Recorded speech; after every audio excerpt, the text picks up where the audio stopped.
financial decisions that I have made in the pursuit of love. I left you guys off on a cliffhanger about my ex who owes me about $60,000.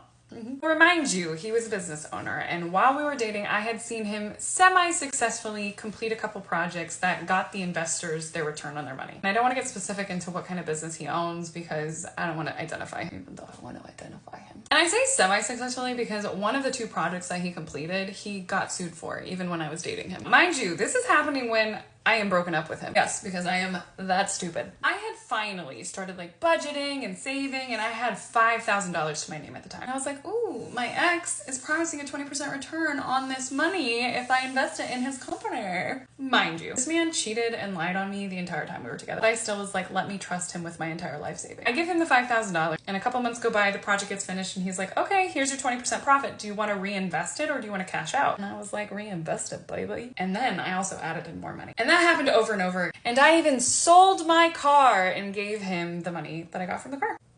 Yep. And things were like going okay for about a year, but I remember telling myself like, oh, this is too good to be true. And guess what it was? Then 2020 rolls around and suddenly there's no money. The price of all the supplies went up, price of labor went up, one stop story after the next. It wasn't until last year I emailed him and I said, oh, you're going bankrupt and I know I'm never gonna get this money back. So good luck with your life. About like 30 grand of it is like money I put in either from reinvesting or like from the savings that I had. Now, people always ask, like, why didn't you sue him? Have you sued him? And I looked into it, and I even talked to some people who were suing them.